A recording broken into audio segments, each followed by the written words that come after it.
When the city's most ruthless crime boss corners you and whispers, "Don't be afraid of me," you should run. Because a man like Dominic Castellano doesn't want to calm your fears. He wants to own them. And before long, he'll make the entire underworld kneel at your feet. The basement restoration wing of the Metropolitan Museum of Art in New York is usually a sanctuary of silence. For Clara Hastings, it was the only world that made sense. At 26, she was one of the youngest lead conservators in the city, her hands trusted with canvases worth more than the GDP of small island nations. It was 11:45 p.m. on a Tuesday. The museum was locked down, guarded by state-of-the-art security and night watchmen. Clara was hunched over a recently recovered 17th-century Caravaggio, meticulously removing centuries of grime with a cotton swab and a solvent mixture. The painting had been donated anonymously through a blind trust handled by the elite Swiss banking firm, Pictet Group. The art world was buzzing, but Clara only cared about the brushstrokes. Then, the silence broke. It wasn't an alarm. It was the heavy, rhythmic thud of expensive leather shoes on the marble floor of the corridor. Clara paused, her heart doing a strange flutter. The night guards wore rubber-soled boots. They also didn't travel in packs. The heavy oak doors of the restoration lab swung open without a sound. 4 men stepped in. They didn't look like art enthusiasts. They looked like tailored violence. They wore charcoal suits that hid the bulk of shoulder holsters, their eyes scanning the room with cold, professional efficiency. Clara froze, her hand hovering over the priceless canvas. The men parted, creating a path, and a 5th man walked into the fluorescent light. Charlie Castellano. Even if you didn't know his name, you knew his power. If you searched the public records, Charlie was the CEO of Castellano Global Logistics, a legitimate shipping empire with contracts tied to the Port Authority of New York and New Jersey. But in the whispered conversations of the city's elite, in the private rooms of the Soho House or the back booths of Carbone, Charlie was the undisputed head of the Eastern Seaboard's most ruthless syndicate. He was strikingly handsome, but it was a harsh, unforgiving kind of beauty. High cheekbones, a sharp jawline darkened by a shadow of a beard, and eyes the color of a winter ocean. He wore a bespoke, midnight blue suit that draped flawlessly over his broad shoulders, and on his left wrist sat a platinum Patek Philippe Nautilus, a watch you couldn't just buy, you had to inherit or take. "You're working late, Miss Hastings," Charlie said. His voice was a low baritone, smooth like aged cognac, but it carried an undeniable weight. It wasn't a question, it was an observation from a man who already knew everything about her. Clara slowly lowered her swab. "The museum is closed. You can't be in here. I'm calling security." Charlie offered a faint, almost pitying smile. Security was given the night off, Clara. Paid in full. The cameras in this wing went dark precisely 4 minutes ago. We are completely alone. He stepped closer, his gaze dropping to the Caravaggio on the table. He moved with the terrifying grace of an apex predator. A beautiful piece, stolen from a villa in Palermo in 1969, recovered by my family last week. Clara swallowed hard, stepping back until her spine hit the edge of the metal work table. "Your family. You donated this?" "I placed it here," Charlie corrected, his eyes lifting to meet hers. "Because it contains something that belongs to me, and I needed the best restorer in the city to uncover it without destroying the canvas." He reached into his breast pocket and produced a high-powered UV flashlight. He clicked it on, the purple light illuminating the dark, bloody tones of the Caravaggio. "Look closer, Clara." Reluctantly, She leaned over the painting. Under the black light, beneath the top layer of oil paint in the bottom right corner, a series of microscopic numbers glowed faintly. It wasn't a signature. It was an account routing number. "Offshore accounts?" Charlie murmured, standing so close she could smell his cologne, sandalwood and expensive tobacco. Billions of dollars, hidden by a rival family, the Lucchese Syndicate. They thought hiding the ledger in plain sight, beneath a masterpiece, would keep it safe. They were wrong. Clara's hands began to tremble. She was a civilian.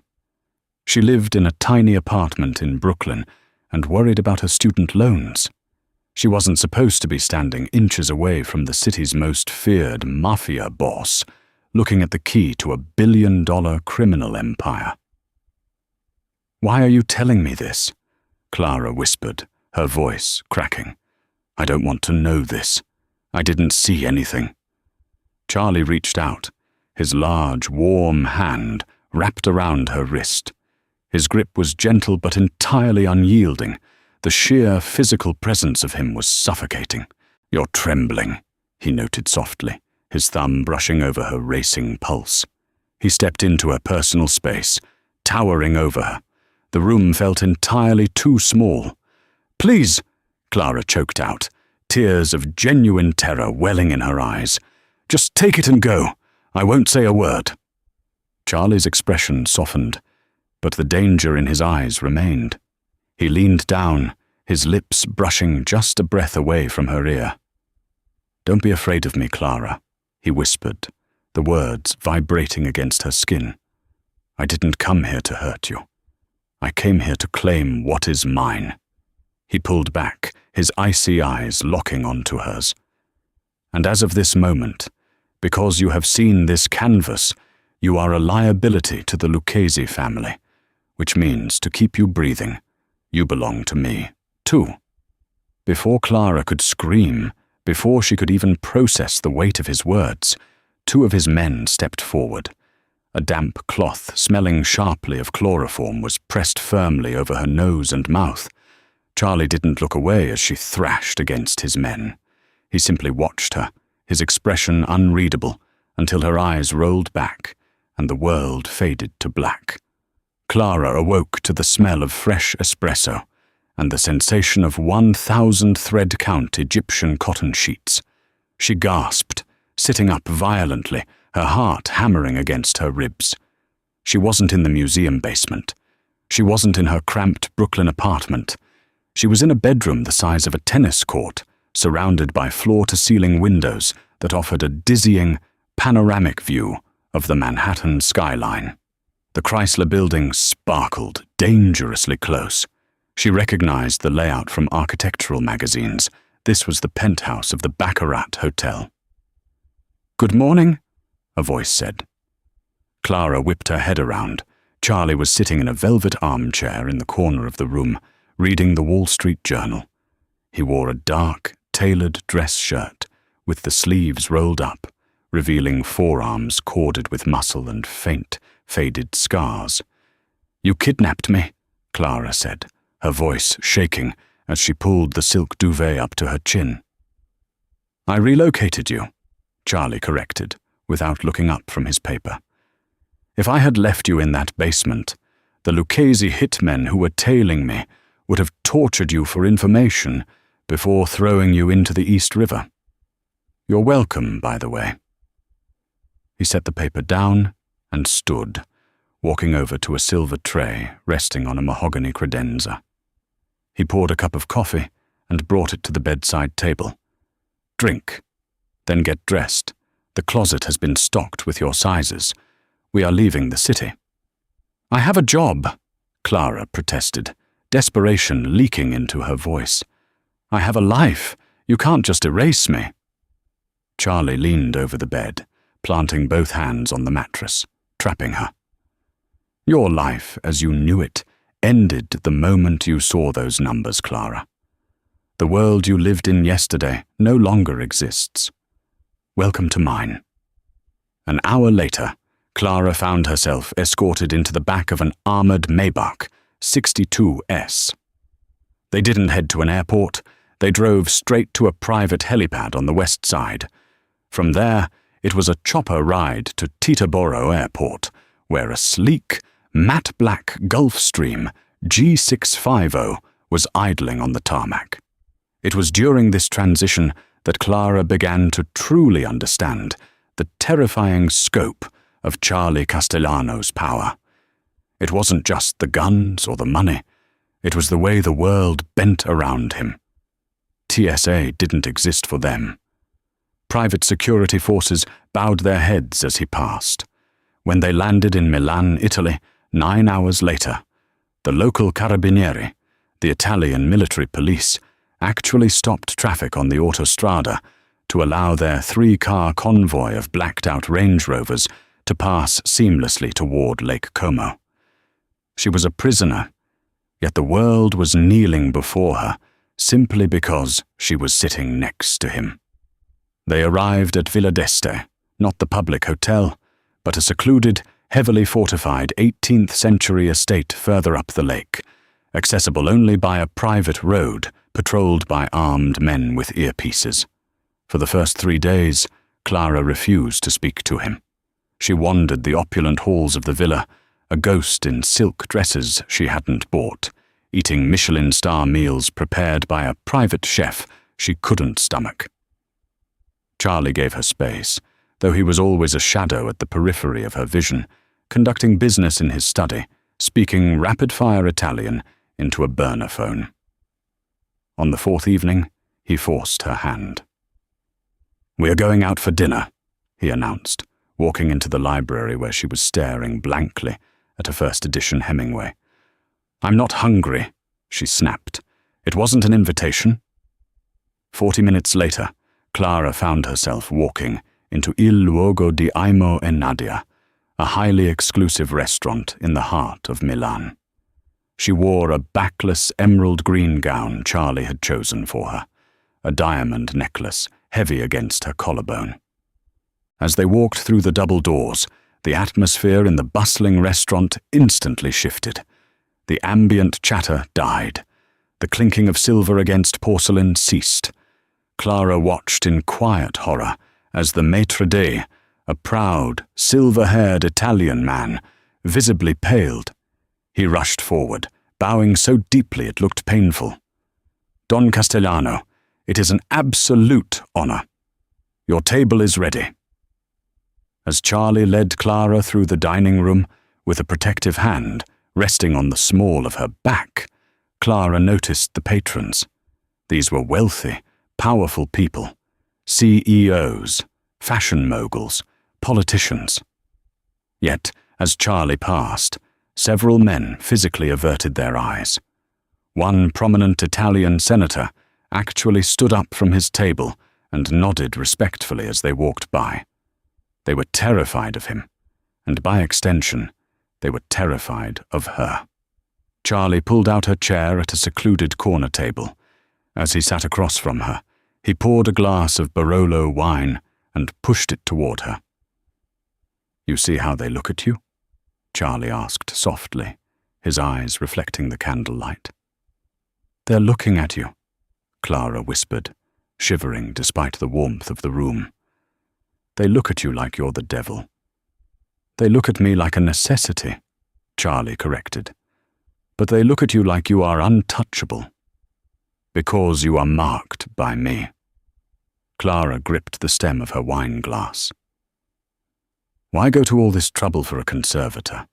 The Lucchese family couldn't possibly care about me this much." Charlie took a slow sip of his wine, his gaze locked onto hers.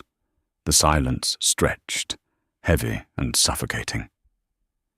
"They don't care about a conservator," Charlie said slowly. "They care about the daughter of Sidney Hastings."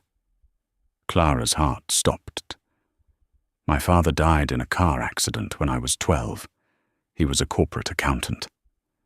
"He was an accountant," Charlie agreed, leaning forward, the dangerous aura around him intensifying. "But not for a corporation. Your father, Sidney, was the chief bookkeeper for the Lucchese syndicate. He was the one who encoded those bank accounts onto that Caravaggio 20 years ago." Clara felt the blood drain from her face. The room spun. "He didn't die in an accident, Clara," Charlie continued, his voice devoid of mercy, but layered with a strange, dark protectiveness. "He was murdered by the very men he worked for, because he tried to steal from them to buy your freedom." Charlie reached across the table, his large hand enveloping her trembling fingers. "I didn't find you by accident in that museum, Clara. I've been watching you since you were 12 years old. I bought that painting specifically to draw you out." He squeezed her hand, his eyes burning with a possessive, terrifying fire. "Your father failed to protect you. I will not make the same mistake. You are a Castellano now, and God help anyone who tries to take you from me." The revelation in Milan shattered the fragile glass house of Clara's reality. Her father, the quiet man who used to read her bedtime stories and complain about his mild arthritis, had been the financial architect for monsters. He hadn't died, slipping on an icy bridge in upstate New York. He had been silenced. For the next 2 weeks, the Lake Como villa became a war room. Charlie's legitimate shipping empire, Castellano Global Logistics, was suddenly under siege, not from men with Tommy guns, but from corporate assassins. The Lucchese family, now led by the venomous Vincent Corallo, had mobilized their boardroom proxies.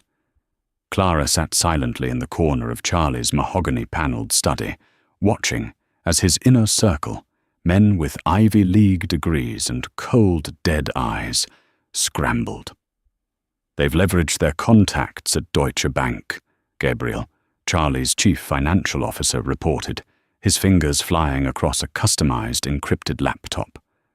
"Corallo initiated a hostile takeover bid on our maritime holdings in Rotterdam. Furthermore, FinCEN just flagged our primary escrow accounts in Delaware. Someone tipped off the feds." Charlie stood by the window, a tumbler of scotch in his hand, staring out at the dark waters of the lake. He looked entirely unbothered, though the tension radiating from his broad shoulders told a different story.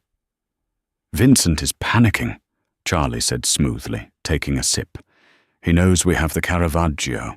He knows we have Clara. He's trying to starve us out before we can access the offshore routing numbers. If we decrypt Sydney's ledger, we can drain Corallo's operational liquidity overnight. He'll be left with soldiers he can't pay and politicians he can't bribe." Clara stared at her hands, the hands of an artist. She had spent her life preserving the past, carefully pulling back layers of varnish to reveal the truth underneath. Her father had done the opposite. He had painted over the truth with shell corporations, blind trusts, and offshore accounts at Credit Suisse and UBS. "I can read it," Clara said quietly. The room fell dead silent. Gabriel stopped typing. 3 heavily armed capos standing by the door shifted uncomfortably. Charlie slowly turned away from the window, his piercing blue eyes locking onto hers. "What did you say?" Charlie asked, his voice a low, dangerous rumble. "The Caravaggio," Clara said, standing up. Her knees were shaking, but she forced herself to meet his gaze. "My father didn't just write down routing numbers. I remember watching him work in his study when I was a little girl. He used a proprietary shorthand, a cryptographic cipher based on Renaissance pigment ratios. If you just look at the numbers under the UV light, they're gibberish. A decoy. The real account numbers are encoded in the chemical composition of the paint he used to hide them." Gabriel scoffed. "With all due respect, Miss Hastings, we had former PricewaterhouseCoopers forensic accountants look at high-res scans of that painting. For a week, they found nothing." "Because they are accountants," Clara fired back, her voice gaining strength. "I am a conservator. I know the difference between lead white and titanium white. I know that Caravaggio used iron gall ink, but my father used a synthetic lapis lazuli blend to write those numbers. The key to the cipher isn't in the math, it's in the color." Charlie set his glass down. The sharp clink echoed like a gunshot. He walked across the Persian rug, closing the distance between them until he was towering over her. He reached out, his knuckles gently grazing her cheek. The sheer possession in his touch made her breath catch. "You understand what you are offering, Clara," he murmured, for her ears only. "If you do this, you step out of the shadows. You become the architect of Vincent Corallo's destruction. There is no going back to the museum. There is no going back to Brooklyn." "They killed my father, Charlie," Clara whispered, the grief of 14 years finally hardening into something sharp and deadly. "I don't want to go back. I want to burn them down." A slow, terrifying smile spread across Charlie's face. It was the smile of a predator watching its mate bare her fangs. "Pack your bags," he ordered the room without looking away from her. "We're moving the painting to neutral ground. We fly to Monaco tonight." 48 hours later, they were ensconced in a secure penthouse at the Hotel de Paris in Monte Carlo. The Mediterranean sun glared off the mega yachts in the harbour. But inside the suite, the curtains were drawn tight. The Caravaggio rested on a heavy easel in the centre of the room, illuminated by specialized halogen lamps Clara had demanded Charlie's men procure. For 3 days and 3 nights, she barely slept. Armed with a portable mass spectrometer, a microscope, and her father's old notebooks that Charlie had somehow retrieved from a CIA evidence lockup, Clara began to dismantle the Lucchese financial empire, stroke by microscopic stroke. She translated the elemental data of the paint into a sequence of alphanumeric codes. It was brilliant. Sidney Hastings had hidden $2 billion in untraceable bearer bonds across 14 different jurisdictions, accessible only via a cascading sequence of rolling passwords. On the 4th night, Clara hit enter on Gabriel's encrypted terminal. A loading bar appeared on the screen. The room held its breath. Authentication successful. Accessing Pictet Group Master Trust. "My God," Gabriel breathed, staring at the screen. The balance read in euros, a number so large it looked absurd. "She did it. We have the keys to Corallo's entire kingdom." Before Charlie could speak, the heavy, reinforced oak door of the suite didn't just open. It exploded inward. The concussive wave threw Clara backward, her head striking the edge of the mahogany desk. Ears ringing, vision blurring, she watched in slow motion as smoke filled the room. Corallo hadn't waited for the corporate siege to work. He had hired a ghost team, likely ex-French Foreign Legion mercenaries, who had rappelled down the side of the iconic hotel, breaching the reinforced glass and the door simultaneously. Gunfire erupted, deafening and bright in the dim room. Gabriel went down instantly, a crimson bloom spreading across his tailored shirt. Charlie's capos returned fire, shouting in Italian. Clara scrambled beneath the desk, coughing on the pulverized drywall and cordite. A pair of heavy combat boots stepped into her line of sight. A mercenary, masked and holding a suppressed Heckler & Koch MP5, kicked the desk away. He aimed the barrel directly at Clara's face. She squeezed her eyes shut. Bang! Blood splattered across Clara's face, warm and metallic. But the impact never came. She opened her eyes to see the mercenary collapsing backward. Standing over him, breathing heavily, was Charlie. His bespoke suit was ruined, covered in plaster dust and blood. He held a smoking Sig Sauer P226 in his right hand. His left arm hung limply at his side, a dark stain spreading rapidly across the bicep. Charlie didn't check his wound. He dropped to his knees, grabbing Clara's face with his good hand, his thumb wiping the mercenary's blood from her cheek. His eyes, usually so cold and controlled, were wild with a feral, terrifying panic. "Are you hit?" he demanded, his voice a raw rasp. "Clara, look at me. Are you hit?" "No," she sobbed, grabbing his bloodied shirt. "No, I'm okay, you're bleeding." Charlie pulled her against his chest, burying his face in her hair. He held her with a crushing force, as if trying to merge her physical form with his own to keep her safe. Around them, the gunfire ceased. Charlie's remaining men were securing the perimeter, stepping over the bodies of the assassins. Gabriel transferred the funds before they breached. A capo named Thomas shouted over the ringing silence. "Corallo's accounts are at zero, boss. He's bleeding out financially." Charlie slowly pulled back from Clara. The panic in his eyes receded, replaced by a cold, apocalyptic fury. He looked at the shattered door, then down at Clara, who was trembling, but staring back at him with an undeniable fire. "Corallo thinks he can send dogs to my door and touch what is mine," Charlie whispered, his voice vibrating with lethal intent. "Call the private jet. We are going back to New York. It's time to end this." Tension gripped New York as Vincent Corallo's empire collapsed. Cut off from money and protection, he was forced into a desperate meeting. At midnight, inside an abandoned cathedral, Charlie arrived with Clara, no longer afraid, but cold and resolute. Rain poured as they entered, their presence commanding silence.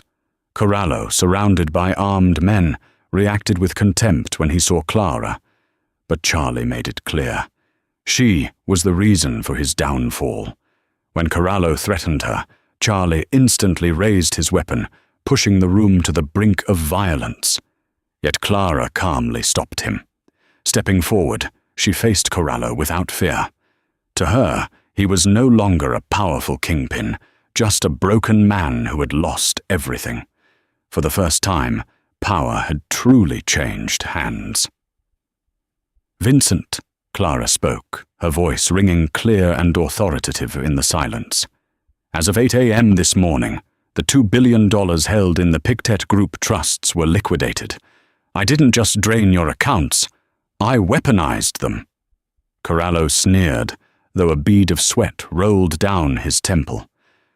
"You think stealing my money makes you untouchable?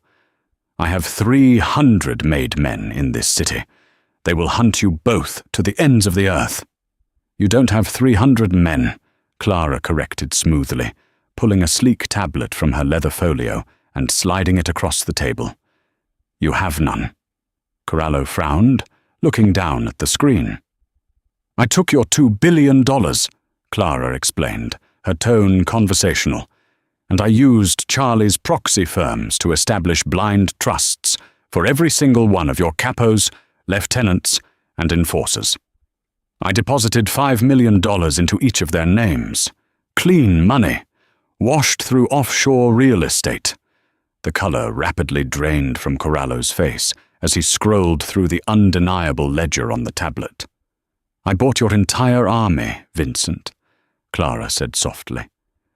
"They don't work for you anymore. They work for the Castellano syndicate, and the only condition for them keeping that money." She paused, letting the silence stretch until it was deafening. "Is that you don't leave this cathedral tonight?" Corallo looked up, pure terror finally breaking through his arrogant facade. He looked at his own men, the 6 guards flanking him. They weren't looking at Corallo. They were looking at Clara. Slowly, deliberately, Corallo's chief lieutenant stepped away from his boss. He lowered his weapon, placed it on the table and took a step back. One by one, the other 5 men did the same. Corallo was entirely alone. He looked at Charlie, his mouth opening and closing soundlessly. But Charlie wasn't looking at Corallo. Charlie was staring down at Clara, his chest heaving slightly, his eyes burning with a mixture of absolute awe and raw, unbridled worship. He had brought her into his world to protect her, but she had conquered it. "You see, Vincent," Charlie said softly, the pride in his voice unmistakable. "You thought power was a gun, but absolute power is the ability to rewrite the board. You are obsolete." Corallo lunged across the table, a desperate, animalistic roar tearing from his throat. Charlie didn't even flinch. Two of Corallo's former men stepped forward, grabbing the old boss by his suit jacket and dragging him violently backward into the shadows of the cathedral.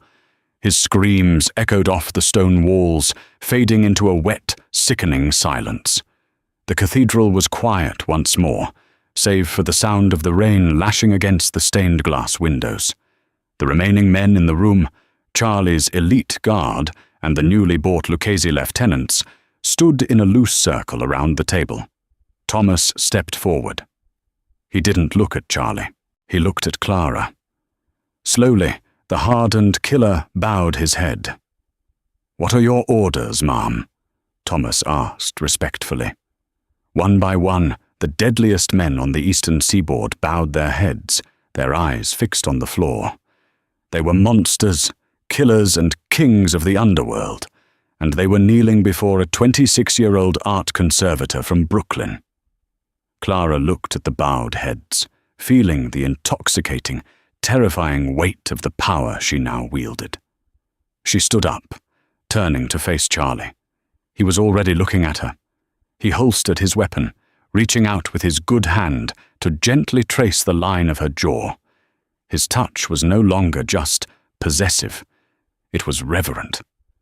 "I told you not to be afraid of me," Charlie murmured, a dark, handsome smile curving his lips as he pulled her flush against his chest, right there in front of the deadliest men in New York.